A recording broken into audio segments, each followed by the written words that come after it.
বিভিন্ন মন্দির ও আশ্রমের সুরক্ষা সুনিশ্চিত করার দাবিতে মালদা গাজল থানায় বিক্ষোভ ডেপুটেশন বিশ্ব হিন্দু পরিষদের।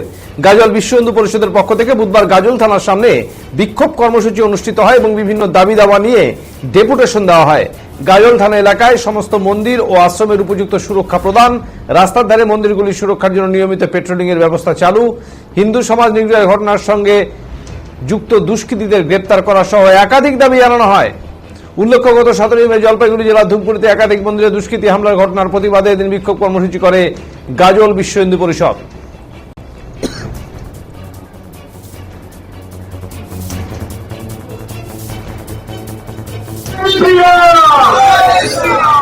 ডেপুটেশন কর্মসূচি এবং কেন আজকে আমাদের 6 দফা দাবি আমরা জমা করছি।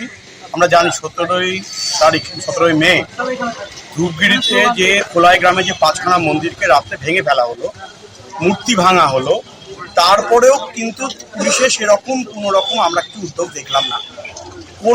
কেউ যে যারা করেছে জেহাদিরা কেউ ধরা পড়লো না, বরঞ্চ যারা প্রতিবাদ করলো হিন্দু ধর্মী সাধারণ মানুষ, শান্তপ্রিয় মানুষ, তাদের উপর লাঠিচার্জ হলো, তাদেরকে নির্বিচারে মারা হলো, তাদের উপর কাঁদানে গ্যাস ফাটানো হলো এবং এখনো পর্যন্ত পুলিশের ভূমিকা লজ্জাজনক।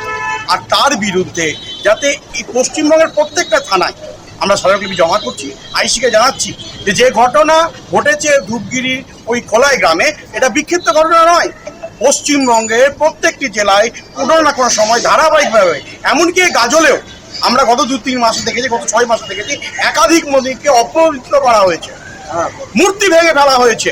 কিন্তু পুলিশের ভূমিকা, পুলিশের একাংশ মাথা বিক্রি করে এই জেহাদিদের কাছে নীরব এবং এই কেসগুলো তৈরি হওয়ার পর আজকে সারা ভারতবর্ষে